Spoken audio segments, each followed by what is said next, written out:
Governor Anne Waiguru, the deputy, other governors who are here present today, all protocols observed, ladies and gentlemen, hamjambo. Hamjambo tena. Hey, I feel very, very delighted and intimidated to be here today. I am happy to come. I was invited to come, and I was reminded that this is the 8th of the summit that we're holding. And I just realized that I have been with you in all the 8 summits that you have held. So I was very happy to come again here today. Now, before I say anything else, I just want to introduce those who have come with me. 2 here have already been introduced. Your immediate former chairman, Governor Wycliffe Ambetsa Oparanya, former Governor Kakamega, and Governor Mwangi Wairia. But I'm also here with the former Minister for Defense, the leader of DNA Party, Honorable Eugene Wamalwa. I'm also here with the chairman of Roots Party, Professor George Wajakoya.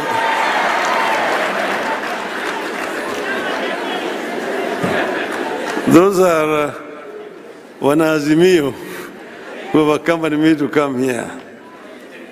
We are all very delighted. And seeing what is in the media today and also seeing what was said yesterday, I wondered what I should term my talk to you today.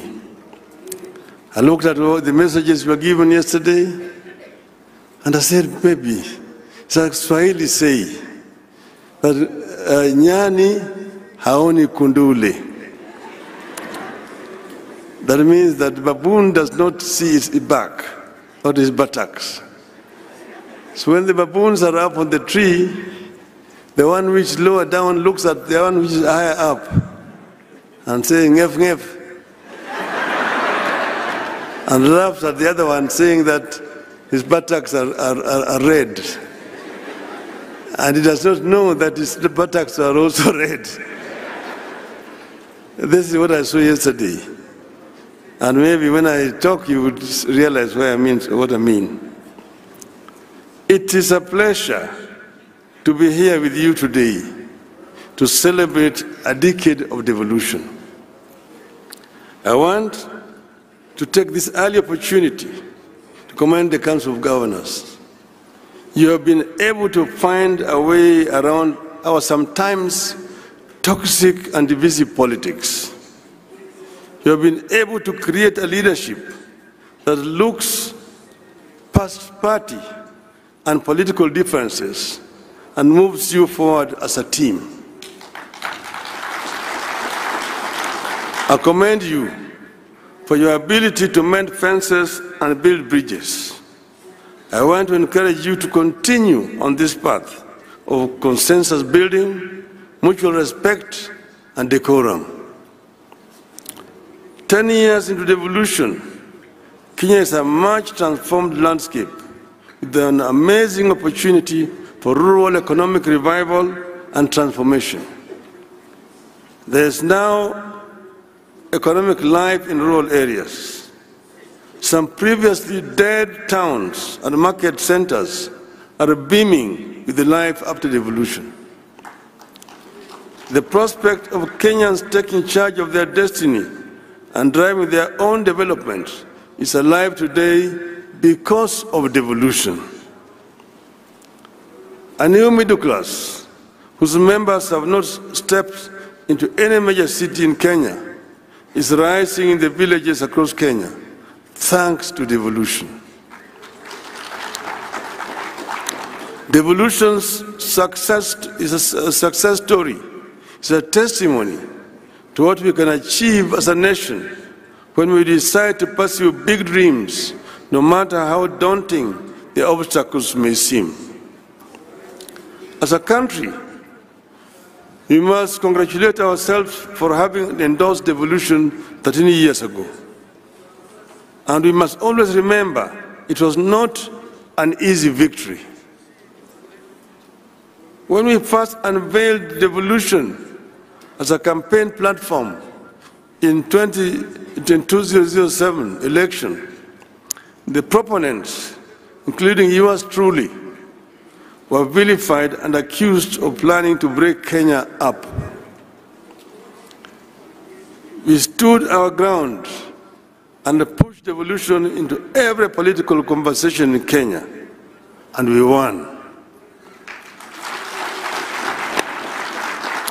I am aware that even today, as you try to imagine and dream how best devolution can deliver more for our people, as you try to test and stretch the limits of devolution, you face skepticism and fears that you may be wrong and that it might destroy your political careers.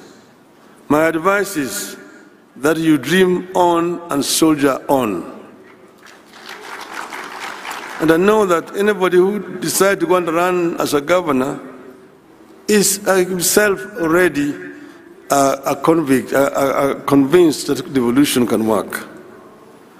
And I encourage you to remember the words of President Franklin Roosevelt. I quote, "The only limit to our realization of tomorrow will be our doubts of today. Let us move forward with a strong and active faith," unquote. Devolution continues to have doubters, but devolution can no longer be a loser without the nation losing. Excellencies, at this forum, I have the warm feeling of a person among friends who think alike and have the same goals and aspirations. As far as devolution goes, my aspirations and those of the governors are aligned. We may have differed here and there about the management of our affairs at both the national and county levels. But when it comes to devolution, I believe our differences are only as to the method of attaining a goal. There has never been, and there shall never be, an argument between us about the goal. We all appreciate devolution. We all want devolution. In some counties, devolution has achieved in 10 years what the national government was never able to achieve in 50 years. You know the challenges facing devolution. For instance, funding remains inadequate and its flow uneven and unpredictable. The controller of budget and central bank need to relook at the law. The County Allocation of Revenue Act, CARA, contains a disbursement schedule. And I was sitting next to the former governor, who is now the Minister for Finance, and I told him exactly the same thing. Therefore, the administrative step of Treasury writing a letter to CBK to release funds should not arise. CBK should implement CARA full stop. Bureaucracy at the Office of the Controller of Budget continues to hold back devolution. There is a worrying clash of vision and responsibility between county chief executives and the members of county assemblies. As the first port of call across the villages, MCAs have real concerns like remuneration and facilitation that ought to be addressed. That ought to be addressed in the interest of harmonious working relationship with the county dream bearers who are the governors. and you see the nyani aoni kundule. Across the 47 counties, the wage bill has become uncontrollable and continues to eat into what should go into the development. Even more worrying is the continuing duplication of functions. More money continues to be spent at Afya House, Kilimo House, and Maji House in Nairobi for the roles that are devolved. Yani aone kunduli. In the Finance Act 2023, the budget for health has grown by 32 billion shillings at the national level. Recurrent expenditure alone has increased by 17%, yet most of the health functions are devolved. Today, fertilizers are procured and distributed by the national government. Affordable housing is being conceptualized and implemented by the national government. The government wants to build markets and employ community health workers. All these are devolved functions whose money should be released to the counties.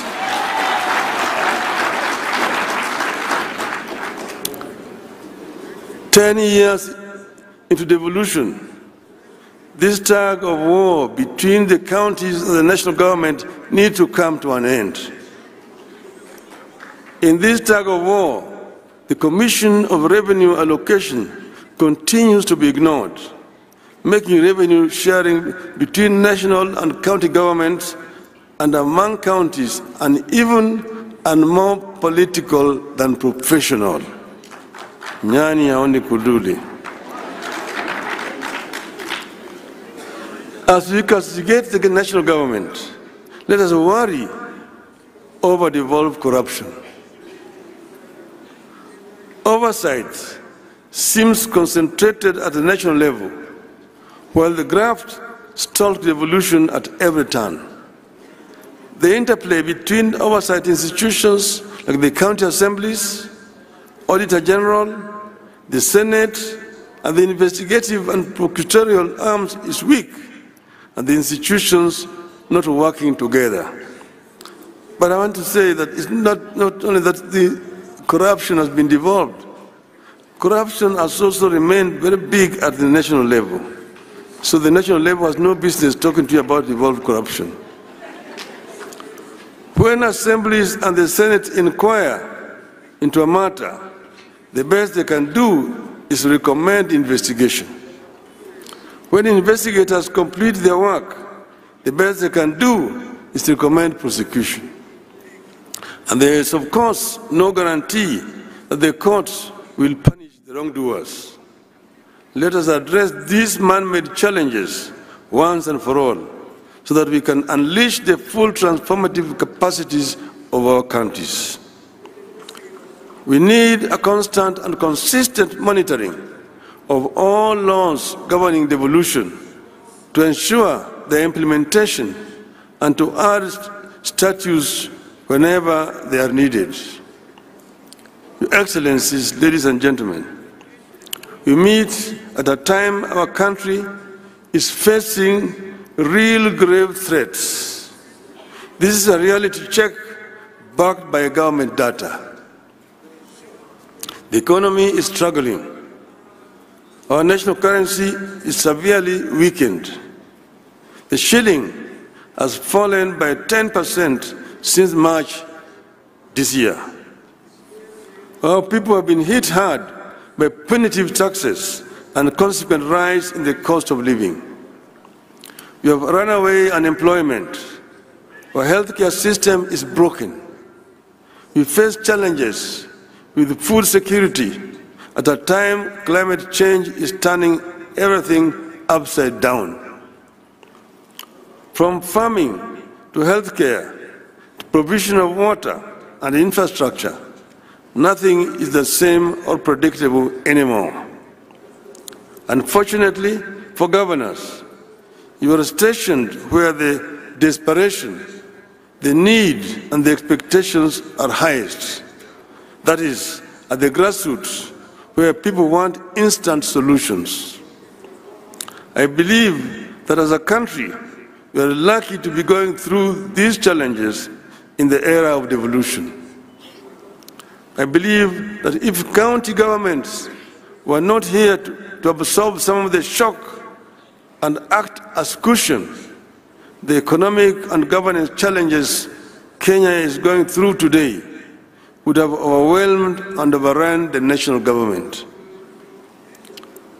To continue providing buffers for our country and respond to the cries of the people, counties need a tremendous amount of financial resources in a timely and predictable manner.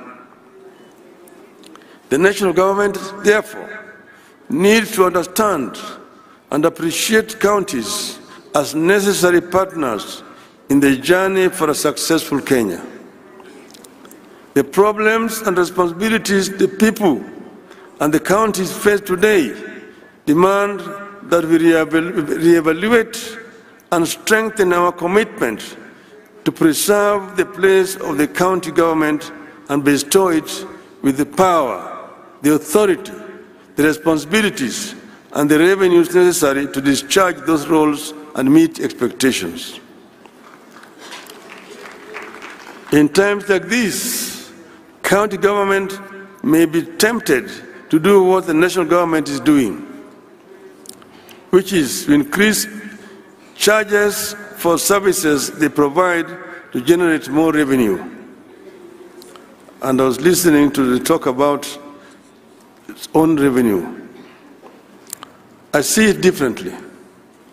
I believe this is the time for county government to act compassionately and responsibly. The problems our people face today require that we invest within our means in programs that create jobs and put money into the people's pockets. Counties don't have to copy and paste what the national government is doing. I encourage you to be own models for innovation and creativity. Rather than extract more from the pockets of equally suffering masses, I encourage you to continue to provide communities and families with the tools they need to succeed so that they can, in return, finance counties without too much pain. Being on the ground, governors have no time to get into a lot of ideological debates that consume our politics in Nairobi. Counties should have no time for merely making commitments and announcements. Governors have to be practical. You will do well and set examples when you back up your pronouncements with concrete action at the level of policy and practice. I believe that the work that you do, if done well, will with time have a concrete impact on the debate at the national level. This is the time to provide record amounts of assistance to our farmers to enable them save us from the routines of famine, food imports, and food inflation. This is the time for financial inclusion programs and ensure the money reaches the intended recipients. This is the time to work on turning your towns into smart cities of tomorrow, equipped with world-class amenities. I encourage you to soldier on and double your efforts at light manufacturing and value addition as a way of generating revenue and putting money into people's pockets. With focus, you should be able to set up world-class investment and industrial regions along dedicated corridors of your counties to aid manufacturing. I want to encourage you to particularly promote labor-intensive manufacturing because it puts money into the people's pockets. And I'm talking to you as a manufacturing engineer.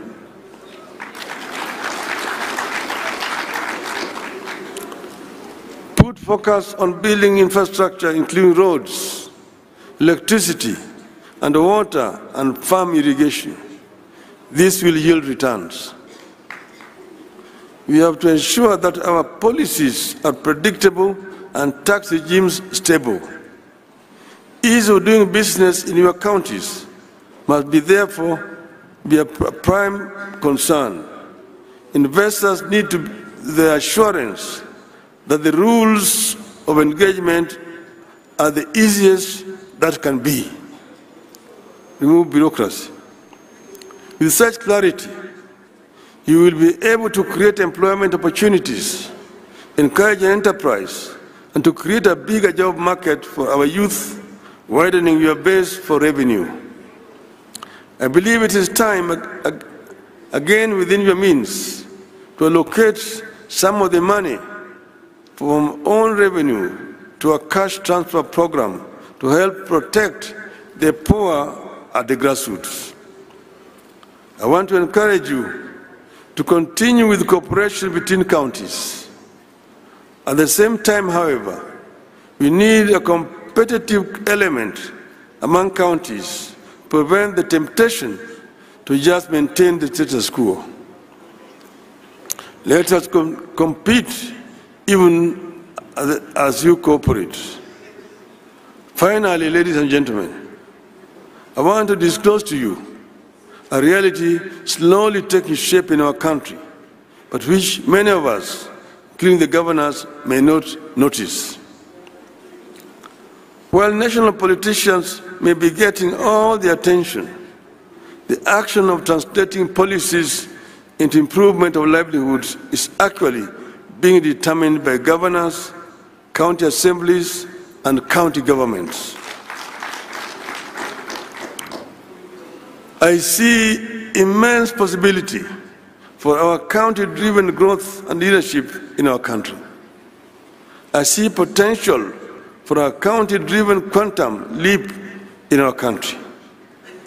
This hidden reality is not limited to one section of our region. The potential is unlimited. Be open to ideas, investments, and innovations. You may just be the team that put the country on the path to a reversible takeoff. I want to conclude by referring to what Governor Jonathan B. said, the host governor, that they are expecting bumper harvest in this region because they did mandamanos in the farms instead of doing the mandamanos on the streets or carrying sufurias. I want to tell him that this katiba that we have is a product of mandamano.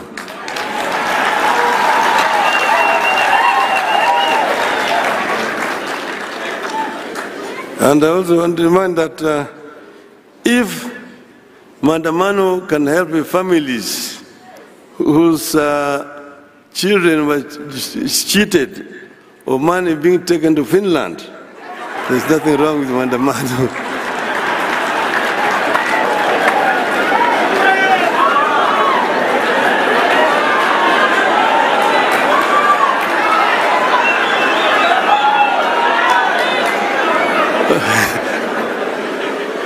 What is wrong is police brutality. And finally, I want to tell a rogue ambassador, leave Kenyans alone. If Mandamano can lead to a dialogue between Ichung'wah and Kalonzo, everything is good with Mandamano. Tell the rogue ambassador, Kenya is not United States. Kenya is not a colony of the United States. Keep your mouth shut when you hear. Otherwise, we will call for your recall back to your country. I thank you, ladies and gentlemen.